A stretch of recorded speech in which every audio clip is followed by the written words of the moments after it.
Bonjour, mon invité aujourd'hui est Bernard Guetta, député européen et journaliste très connu. D'ailleurs, Bernard, tu dis que tu es toujours député et journaliste. Tu revendiques cette double identité. Absolument. J'ai même une formule d'ailleurs qui est: je mets mon métier au service de ma fonction. Parce que Bon, être député, ce n'est pas un métier, c'est une fonction. d'accord.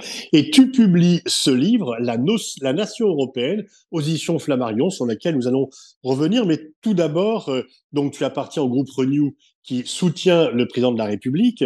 Que penses-tu? Quelle est ton appréciation du sommet du G7 qui vient d'avoir lieu à Hiroshima? Quelles sont les conclusions que tu tires de ce sommet?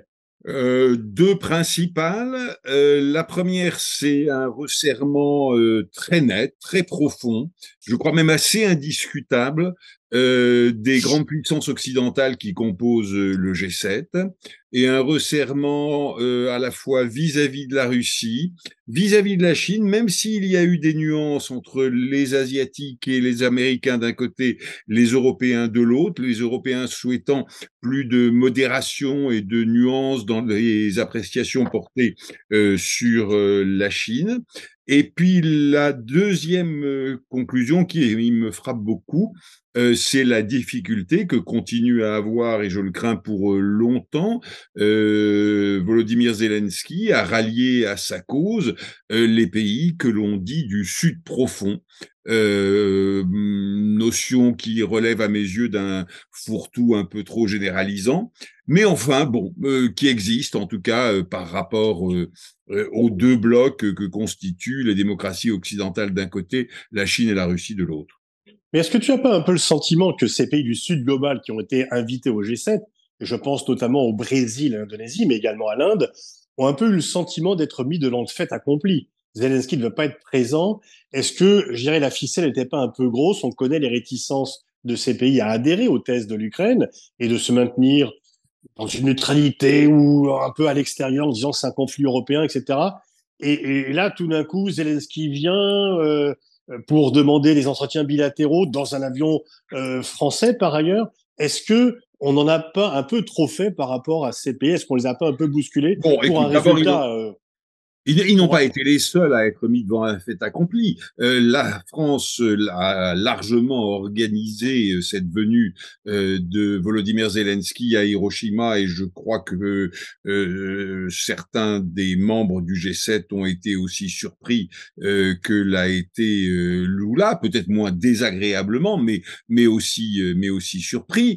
Et puis par ailleurs, bon, le fait accompli, on ne leur suggérait que de rencontrer Volodymyr Zelensky. Ensuite, il pouvait adopter l'attitude qu'il souhaitait. Et par exemple, si on prend Monsieur Modi qui a accepté lui la rencontre avec Zelensky, bah, le moins qu'on puisse dire, c'est qu'il n'a pas changé fondamentalement sa position et ne s'est pas rallié aux thèses que Zelensky aurait voulu le voir adopter. Lula a choisi une autre attitude qui, moi, me semble surprenante et m'attriste, car je suis un grand soutien, même plutôt enthousiaste, de Lula depuis très longtemps. Et là, l'attitude qu'il adopte me déçoit, même si je peux la comprendre, mais elle me déçoit. Mais est-ce que par rapport à la France avait dans le passé une grande coopération avec le Brésil? Chirac, Lula ont beaucoup travaillé ensemble là. Bien Est-ce sûr. que tu ne crois pas, tout en étant un soutien du président, mais que, un, on a loupé une occasion en envoyant qu'un secrétaire d'État à l'investiture de Lula et de pas faire un coup en envoyant quelqu'un de plus d'envergure. Et là, bon, donc on a joué l'Ukraine en prêtant un avion et, disons, et peut-être en froissant un peu le Brésil. Est-ce que du coup, on n'a pas insuffisamment préparé le terrain auprès du Brésil? Parce que le métier de la France, ça serait de contribuer à ce que ce fossé dont tu parles toi-même, the West versus the Rest, ne s'élargisse pas. Je pense certainement, comme toi, qu'on aurait dû envoyer une personnalité de plus haut rang à l'investiture de Lula, mais je ne pense pas qu'on pensait à l'époque au sommet d'Hiroshima et à la Oui, rencontre avec Lula. Bien évidemment pas. Oui, bien sûr que on aurait pu être plus allant, plus présent au moment de l'investiture de Lula. Mais les deux choses ne me semblent pas alliées. d'accord. Alors, tu es un Européen convaincu de longue date, tu as toujours milité, maintenant tu peux finalement amener tes convictions au niveau du Parlement européen. Tu te montres optimiste, c'est ton tempérament d'ailleurs, mais tu te montres optimiste sur l'autonomie stratégique européenne et tu dis d'ailleurs, c'est le sous-titre, que Trump, Poutine et le Covid ont été des agents d'affermissement de l'Union européenne. Tout à fait. Tout à fait, parce que, prenons les choses dans l'ordre. Trump, d'abord, dans sa campagne présidentielle de 2016, déclare très froidement que si un des pays baltes était attaqué, il ne dit pas par qui, mais enfin, on se doute bien que c'était pas par les Martiens, mais plutôt par les Russes, et bien, avant de voler à son secours, comme les y oblige, la charte de l'Alliance Atlantique, eh bien, les États-Unis devraient vérifier que ceux ou ces pays sont à jour de leurs obligations vis-à-vis de l'Alliance, c'est-à-dire de leur contribution au budget militaire, les fameux 2% du PIB. Eh bien, à la seconde même, une douche glacée tombe sur les épaules des membres les plus atlantistes de l'Union européenne, notamment, mais pas seulement, des pays sortis du bloc soviétique, qui réalisent soudain que ce que leur disait la France depuis des années et des années, en vérité depuis presque toujours, que le parapluie, à savoir que le parapluie américain n'était pas assuré ad vitam aeternam, eh bien, ils comprennent que la France n'avait pas tort, et un tabou tombe à ce moment-là, qui était le tabou sur l'idée même d'une défense commune des pays européens. Et là, véritablement, il y a eu un retournement de situation que nous vivons aujourd'hui et qui se poursuit. Et puis le deuxième moment, ça a évidemment été le Covid, dans la mesure où les ravages économiques causés, en plus des ravages médicaux, évidemment, causés par le Covid, ont amené l'Union européenne à se mettre d'accord sur un emprunt, excuse du peu, de 750 milliards d'euros, une somme vraiment colossale, en violation des traités, car un tel emprunt commun était en fait absolument proscrit par les traités.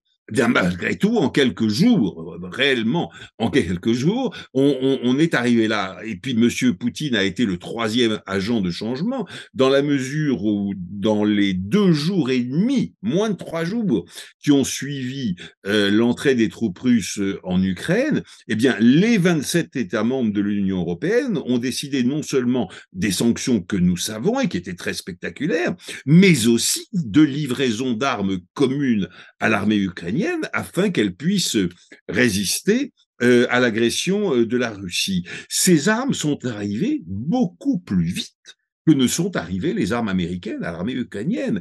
Beaucoup de gens pensent que dans ce soutien occidental à l'Ukraine, ce sont les États-Unis qui seraient la locomotive, pour ne pas dire que les États-Unis pousseraient les États européens. C'est exactement l'inverse. Ce sont les États européens, à tort ou à raison, ça c'est un autre débat, mais constatons le fait, ce sont les États européens qui plutôt tirent les États-Unis. Mais c'était pas, on a l'impression que l'Ukraine ne voit pas les choses comme cela et que sa reconnaissance va plus aux États-Unis qu'aux pays européens.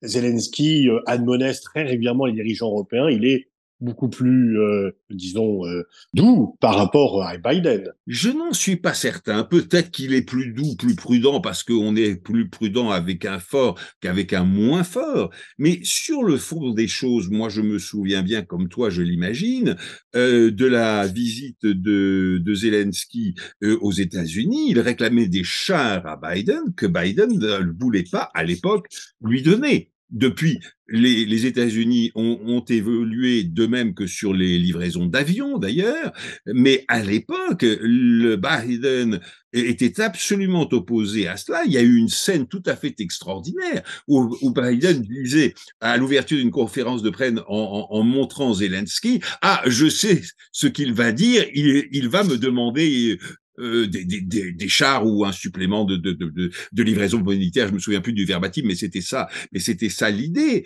Non, non, non. Les Ukrainiens s'appuient beaucoup sur les Européens de l'Union européenne, mais aussi sur les Britanniques, pour pousser les États-Unis à s'engager.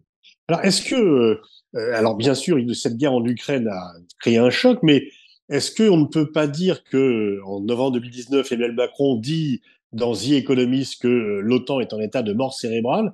Est-ce que là, ce n'est pas l'autonomie stratégique européenne qui est en état de mort cérébrale parce que pour tous les pays européens, à part la France peut-être, c'est l'OTAN, l'OTAN, l'OTAN, et le terme même d'autonomie stratégique européenne est vu comme quelque chose de répulsif dans la plupart des capitales européennes. Alors, c'est pas du tout le sentiment que j'ai.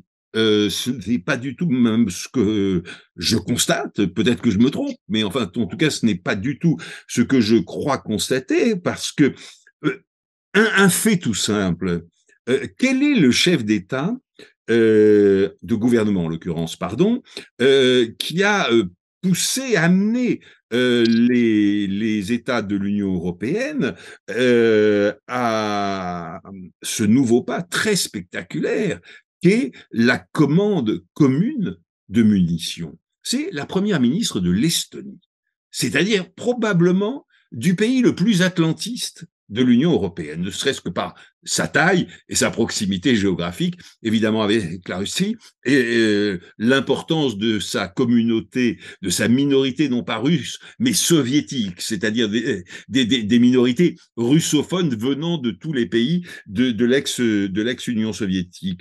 Eh bien, en vérité, aujourd'hui, il y a dans tous les pays de l'Union européenne une aspiration commune, simultanée, commune et simultanée, à un renforcement de l'Alliance atlantique, mais à un renforcement de l'Alliance atlantique, comment? Par l'affirmation d'un pilier européen de l'Alliance.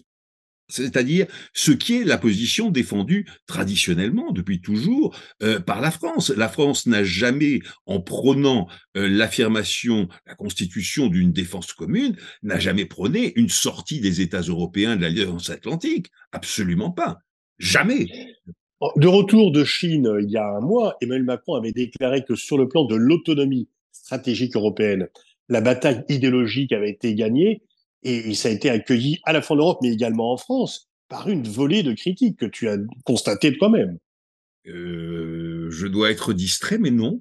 Non, Il c'est a pas. été très critiqué pour dire parler de ça maintenant, c'est manquer de solidarité à l'égard des Non, Américains. non, il a été très critiqué au moment de son retour de Chine sur ses déclarations à propos de Taïwan, mais pas sur l'autonomie stratégique. L'autonomie stratégique, entendue comme l'idée d'un renforcement de la Constitution et d'un renforcement d'une défense européenne, aujourd'hui est une idée unanimement admise dans l'Union européenne, avec un bémol considérable qui est qu'il y a presque autant de définition ou de conception de cette défense européenne et de cette autonomie stratégique qu'il n'y a d'États membres. Mais ça ne nous surprend pas, ça ne doit pas nous surprendre, parce que on en est au premier pas, et donc au premier pas de la définition, bien entendu.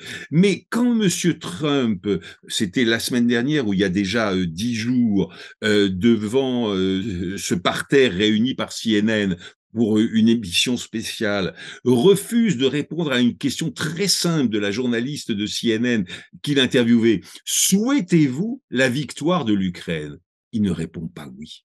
Il ne répond pas oui. Et cela veut dire une chose très claire et très claire pour tous les États membres de l'Union européenne, et notamment pour les pays de l'Union qui sont des pays sortis du bloc soviétique, c'est que M. Trump, s'il était élu, serait tout prêt à faire un compromis américano russe sur le dos de l'Ukraine et en fait sur le dos de l'Union européenne. Et Oui. ça amène tous ces pays à défendre, à adhérer à l'idée d'un renforcement de la défense commune. Le prix Jean Monnet devrait être attribué à Trump un jour ou l'autre parce qu'il a effectivement beaucoup fait pour nous faire Mais prendre conscience de tout cela. mais tu as lu la plaisanterie que je fais dans les couloirs du Parlement depuis que j'y suis élu et qui est le titre du premier chapitre de ce livre. À Donald Trump, père refondateur de l'Union européenne, Oui, bien entendu. oui, Je disais à mes collègues que toutes les communes de l'Union européenne, ça les faisait beaucoup rire naturellement, que toutes les communes de l'Union européenne devraient ériger une statue à Donald Trump, père refondateur de l'Union européenne. Bon, depuis, il y a eu Madame Covid et Monsieur Poutine, certes, mais à mes yeux, Donald Trump, dans cette évolution, a été au moins aussi important que Vladimir Poutine. tu as été également l'auteur d'une formule qui a été beaucoup reprise à propos de Zelensky, From Chaplin to Churchill. Il s'est transformé, alors qu'on l'a repris sur différentes formes. Tu as beaucoup œuvré pour qu'il soit reconnu à l'Ukraine le statut de pays candidat Oui. à l'Union européenne. Et pourtant, et tu le dis toi-même dans ton livre, tu étais un fervent partisan de approfondissement d'abord avant élargissement. Est-ce que tu n'as pas le sentiment qu'on a réagi de façon, disons, émotionnelle par rapport aux martyrs de l'Ukraine, mais pas en regardant les vrais critères d'adhésion? On n'a pas réagi d'une manière émotionnelle, on a réagi d'une manière politique. Qu'est-ce que je veux dire par là? Si nous avions refusé à l'Ukraine ce statut de pays candidat qu'elle nous demandait au moment où elle était envahie par les troupes de Monsieur Poutine, c'eût été envoyer le message que Monsieur Poutine aurait reçu 5 sur 5 immédiatement, à tort, mais qu'il aurait reçu 5 sur 5 immédiatement, qui était de dire bah, l'Ukraine, ce n'est pas la zone de l'Union européenne, mais la zone de la Russie. Et donc, implicitement, vous pouvez y faire ce que vous souhaitez, y compris réannexer ce pays, formellement ou informellement. Donc, tu le rappelais, bien entendu que je suis un partisan d'un approfondissement avant un nouvel élargissement, mais M. Poutine ne nous a pas donné le choix. M. Mais Poutine est-ce qu'on nous a peut pas... obligés. Enfin, il y a quand même un niveau de corruption important et qui n'a pas disparu. Il y a un écart économique abyssal entre Bien l'Ukraine sûr, et l'Union européenne. les deux, oui. Et donc, est-ce qu'on ne pourrait pas distinguer l'aide militaire pour aider l'Ukraine à recouvrer son intégrité territoriale et défendre sa souveraineté sans pour autant en faire un pays candidat à l'Union européenne? Écoute, je ne le crois pas pour la raison que je viens de te dire, mais en revanche, ce que je crois, c'est que il faut cette candidature de l'Ukraine, ce statut de pays candidat accordé à l'Ukraine doit nous amener et nous amène d'ores et déjà à repenser deux choses qui sont un, le processus d'entrée dans l'Union européenne et deux, les institutions de l'Union européenne. Alors justement, page 152 de ton livre, tu définis trois cercles Oui, de l'Europe, trois mais étages, c'est trois la même chose, étages, c'est la voilà, même chose. trois étages, pardon. Oui. Et donc, en fait, est-ce que c'est pas une manière de recréer enfin, des différenciations? Parce que Si, on ferait, voilà. Donc, si. peux-tu peut-être élaborer cette proposition pour Non, ceux mais qui nous écoutent? je pense qu'aujourd'hui, faire entrer du jour au lendemain, ou même sous 15 ans, ce qui est le délai habituel, hein, ou à peu près habituel, moyen pour entrer dans l'Union européenne, bah, 10 pays de plus, ce serait condamner l'Union à une paralysie à peu près totale. D'accord, Premier on est problème. d'accord. Premier problème. Deuxième problème, tous les pays qui sont candidats à l'Union européenne ne souhaitent pas du tout entrer au même avec le même niveau d'intégration politique d'ores et déjà atteint par les 27 États de l'Union et que beaucoup de ces 27 États souhaitent approfondir et développer. Bon, par exemple, même la Pologne, qui est un membre à part entière depuis déjà de très nombreuses années et avec un grand succès de l'Union européenne, eh bien, se bat nuit et jour pour l'approfondissement de l'union politique au sein de l'Union européenne. Donc, voyons la réalité. Beaucoup d'États souhaitent entrer dans une Union européenne limitée à l'union du traité de Rome. D'autres souhaitent entrer dans une Union européenne qui additionne le traité de Rome et le traité de Maastricht, je veux dire la monnaie unique, mais ne veulent pas aller plus loin dans l'union politique. Et d'autres, enfin, souhaitent une union politique comme le souhaitent la France, l'Allemagne et d'autres, beaucoup d'autres pays de l'Union. Eh bien, différencions des statuts à l'intérieur d'une même Union européenne, et c'est pour ça que j'ai avancé dans ce livre l'idée des 3 étages d'une même fusée. La même fusée, c'est l'Union européenne, mais avec l'étage traité de Rome, l'étage traité de Maastricht et l'étage union politique qui est encore largement à créer.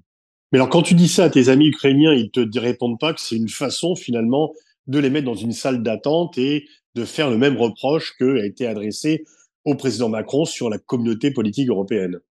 Alors, certains d'entre eux, pas tous, bien loin de là, certains d'entre eux le comprennent à tort, comme tu crains qu'ils ne le comprennent, c'est un fait. D'autres le comprennent parfaitement bien comme une possibilité, au contraire, d'accélérer un processus d'intégration, mais d'intégration graduelle et non pas complète et immédiate à l'Union européenne. Et puis d'autres encore voient bien l'intérêt qu'il y aurait à ce que nous ayons ces 3 stades d'intégration différenciés à l'intérieur de l'Union européenne, précisément parce que, encore une fois, ils ne souhaitent pas aller plus loin pour les uns que le traité de Rome, pour d'autres que Maastricht.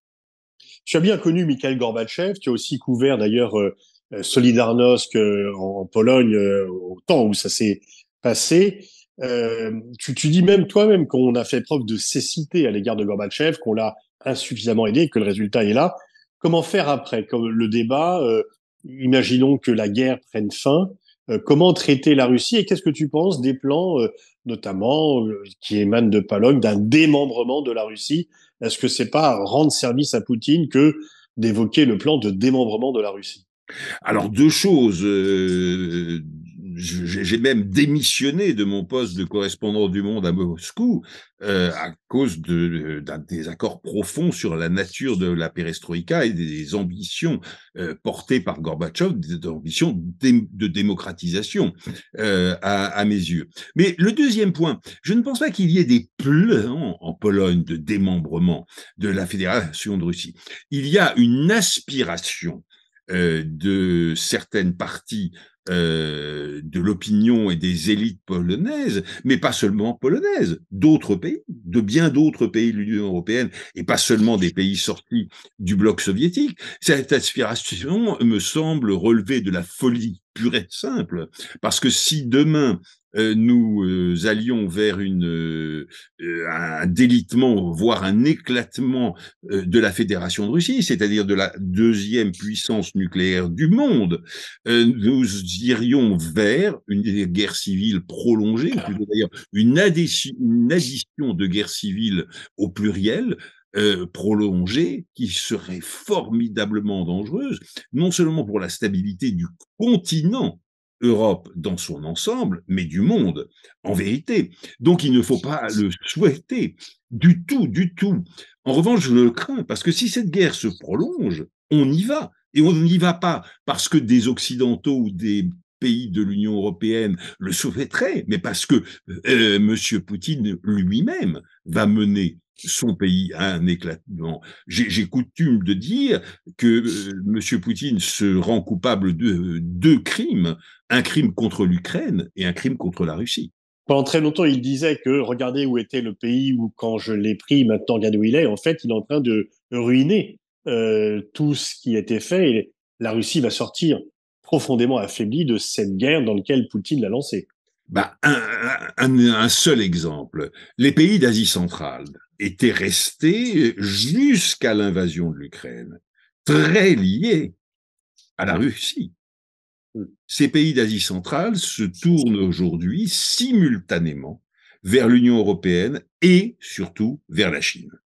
Qui Monsieur Poutine, qui n'invite pas Poutine au sommet qu'elle organise avec les 5 pays d'Asie centrale.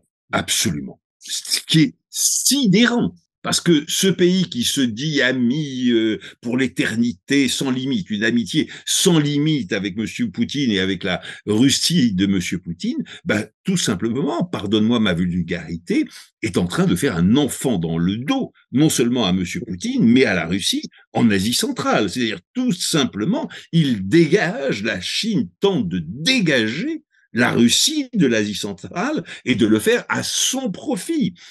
L'Asie centrale en a d'ailleurs tellement peur que les délégations de ces pays se succèdent à Bruxelles, et notamment au Parlement, mais aussi à la Commission, à un rythme absolument effarant. Je reçois des demandes de rendez-vous de représentants des pays d'Asie centrale, mais quasiment tous les 10 jours, parce que ces pays sentent que la Chine, puissance ascendante et non pas puissance descendante comme la Russie, bah, veut pousser son avantage à l'intérieur de leurs frontières. Et ils en ont peur. Évidemment qu'ils en ont peur. Il faudrait au moins pouvoir contrebalancer la Chine. Dernière question, Bernard, justement, à propos de la Chine.